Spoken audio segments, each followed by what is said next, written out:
কিরে আমার ছোট ভাই কান্তাছে কা? কিরে কান্দাস কে ছোট ভাই? আঙ্গ তো কুরবানি তো নাই, আঙ্গর গোছ না, আমরা রামু কি না। দেখ রে ভাই, কান্দিস কে ভাই? আমরা তো গরিব মানুষ, কেউর বাচ্চা আঙ্গর গোছ দেয় না। আমরা যদি কেউর বাচ্চা যাইও গোছ বানাইতাম, আঙ্গর অপমান করে খেদা দেয়।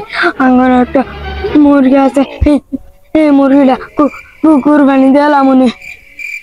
ভাই কান্দিস না, আমার তো এর ইনকামও নাই, বাবাও নাই। আঙ্গ মানে তুই যেভাবে কান্তাস মানে আঙ্গ ফালের মুরগি আই দিই ভাই কুরবানি দিয়ে, তোর মনটা ঠান্ডা করি। দেখ মানুষকে গরিব মুরগি বলে কুরবানি দিব।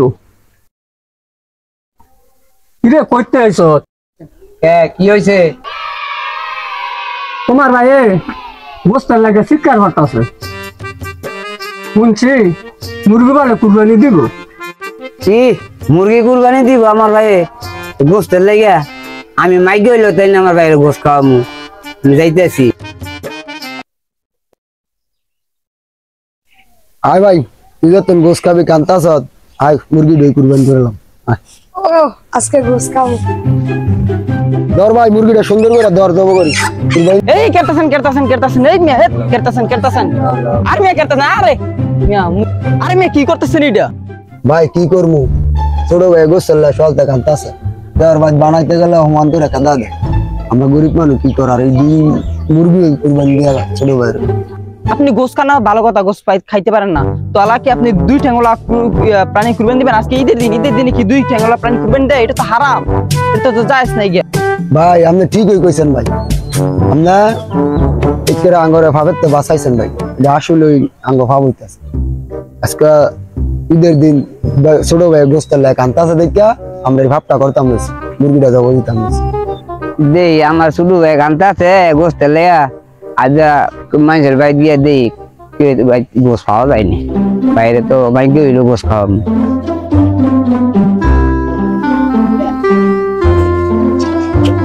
ভাই কেউ আছেন গো? একটু গোস দিবেন? ভাই নাই কেউ? ও ভাই ভাবি আরে কখন থেকে গেল ওখানে খাওয়া দাওয়া করে গরম নাই? হ্যাঁ ও ভাবি মনে বাইক নেই, এই ভাই যাই এই ভাই তো খালি দিয়ে গেট লাগাইল।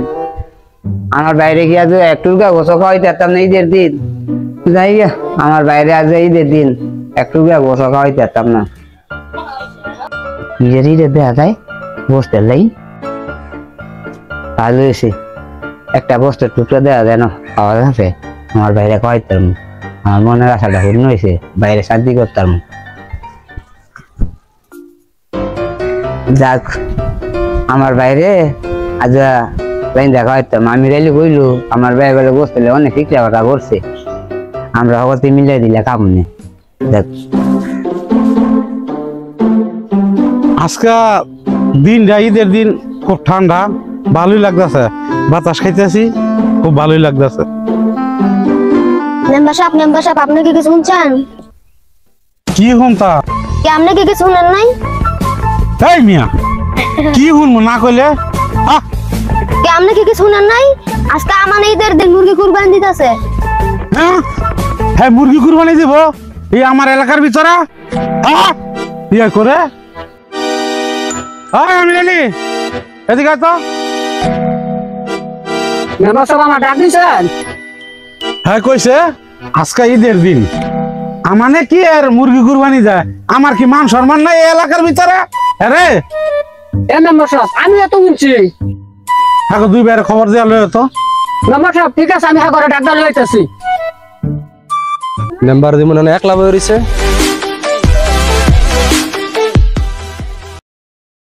মেম্বার সাহেব একলা বই রইলেন? ভালম তুমি আইছো, যাক একটা বিচার আছে, হ্যাঁ বিচারটা তুমি করে দাও। এই একটা চাল লয়ে তো। মেম্বার সাহেব কি এর বিচার, কি সমস্যা? আরে এই আমানে বলে তোমার মুরগি জব করছে, কথা বলতে এটা বলে কুরবানি। নাউজুবিল্লাহ, এই আজকে কুরবানিদের দিন আজকে কি আর মুরগি কুরবানি হইব?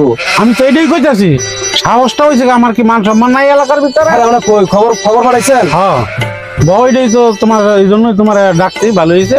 যাক আজকে একটা ভালো একটা বিচারের মধ্যে বইছি, আজকে বিচারটা কইরা যাবো। আচ্ছা ঠিক আছে। ফরাদ ভালো হয়েছে তোরে পাইছি। আমার হিউম্যান মেম্বার সাহেব হুকুম করতে ধরে লয়ে যাইতে না। মেম্বার সাহেব কারে বাড়াইছেন? এখন রাম তো অনেক দেরি হয়ে যাইতেছে গা। আয়া হরতাছে আছে, আমি রেলে পাঠাইছিলাম। সরকারি বাস নত বইরে আছে রে। হেডমাস্টার আছে জানো? হ্যাঁ ভাই। মেম্বার সাহেব হুকুম করতে তো করে লয়ে যাও না লাগে। এটা তো আমরা জানি না। মেম্বার সাহেব লারো গেলে ফোনটা দি। মেম্বার কে ডাক দিছে। মেম্বার সাহেব লয়ে বলতে আগো। হ্যাঁ করলে এদিক যা এন্দা। আচ্ছা ঠিক আছে, এরা যত আইছে মেম্বার সাহেব আমি বইছি বিচারটা অন্যান্য লেগা আগরে বউ আনো, সামনে বউ, তোমরা বউ বউ বউ। হ্যাঁ আমান, এটা তোর নামে কি শুনছি? কি শুনছেন মেম্বার সাহেব? তুমি বলে আজকা মুরগি কুরবানি দিছ? মেম্বার সাহেব আমার ছোট ভাই সকালবেলা তো গোস্তের লাগে আনতেছে। আমি গরিব মানুষ, আমার তেমন একটা রুজি নেই, বাপ নাই, কুরবানি কেন বাড়ির আন্দা সবাই আশেপাশে কুরবানি দিছে, কেউ গোস্ত দেয় না, কেউ ভাই বানাইতে গেল অপমান করে খেতে দেয়। তো আমার বাড়ি কান্তাছে দেখে আমি মুরগি কুরবানি দিতে আনছি, ছোট ভাইয়ের সিরিয়ার থামাইছি। তারপরে এলাকার একজনে দিতে দেন, এটা বলে পাপ। মেম্বার সাহেব আজ এই দিন গেল আমার ভাই বুঝতে কত শিখে আমরা করলো। আমি হইন না গেলাম কয়েকজনের বাড়ি ওই দিয়ে একটু গোসান তারিনি। যে ভাই যাই এই ভাই তুই খালি জোর মারা, কেসি গেট মারা, ডাক পালে কেউ সারা দেয় না। শেষমেশ দেই গেটের সামনে একটা গোস্তের টুকা হয়ে রয়েছে। ঠিক আবার এরমের গোস না এই দেন শুধু আড্ডি দিয়া, মানে আড্ডি দিয়ে আনছি শুধু বাইরে রাইন্দা খাওয়াইয়া বাইরে সান্ত্বনা করবো। এটা কি কাম? আমরা গরিব দেখে এক টুকরা গোস্তের বাকি হই নাই। তুমি কথা হইনা তো বোঝা যায় তোমরা কোনো অন্যায় করো নাই। তাহলে আপনি কার কথা হইলে এই বিচার পারেন মেম্বার সাহেব? যে দূর ভুনলাম এগো তো কোনো অপরাধী নাই। মেম্বার সাহেব এই দিন ওনারা গ্রাম ছাড়া করেন। তাই মিয়া থামো, আইসলামানি পাইছ, এটা কি ভাষা কও? আগে বুঝো তারপরে কথা কইও। আচ্ছা মেম্বার সাহেব একটা কথা বলি, আপনার গ্রামে কি ধনী লোক খুবই কম? এরা 3 ভাই, বাপ নাই, গরিব, এদেরকে কেউ মাংস দেয় না। এরা যদি কারো বাড়িতে মাংস বানাইতে যায় তাও করতে দেয় না। একজন মেম্বার মানুষ, আপনার এলাকাতে কি এরকম কোনো নিয়ম কারণ নাই যে গরিবে কুরবানি দিয়া মাংস দেওয়ার নিয়ম কি নাই? আপনি তো একজন মেম্বার মানুষ, আজকে যে পরিবারের বিচার আপনি করতে বসেন, আমি তো জানি এই পরিবারের ঘর আপনার ঘরের পিছনে।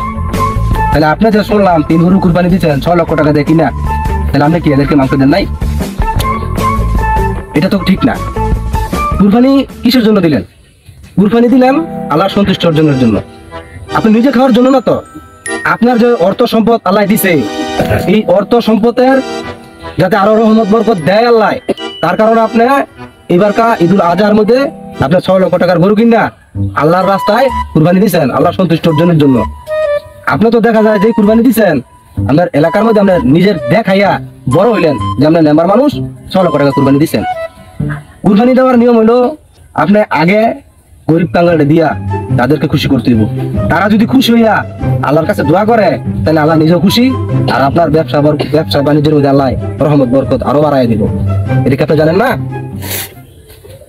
আমার সাথে যে কাজ করছেন আপনি, এটা খুবই খারাপ কাজ করছেন।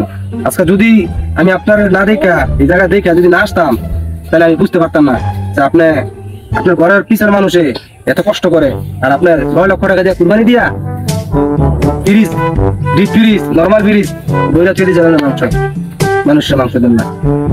শাহ আলম, তুমি যে কথাটি বললা কথাটি অতি মূল্যবান, কিন্তু আমি মেম্বার, কিন্তু আমার টাকা আছে দেখে আমি মেম্বার হয়েছি, কিন্তু ওই জ্ঞান বুদ্ধি আমার নাই।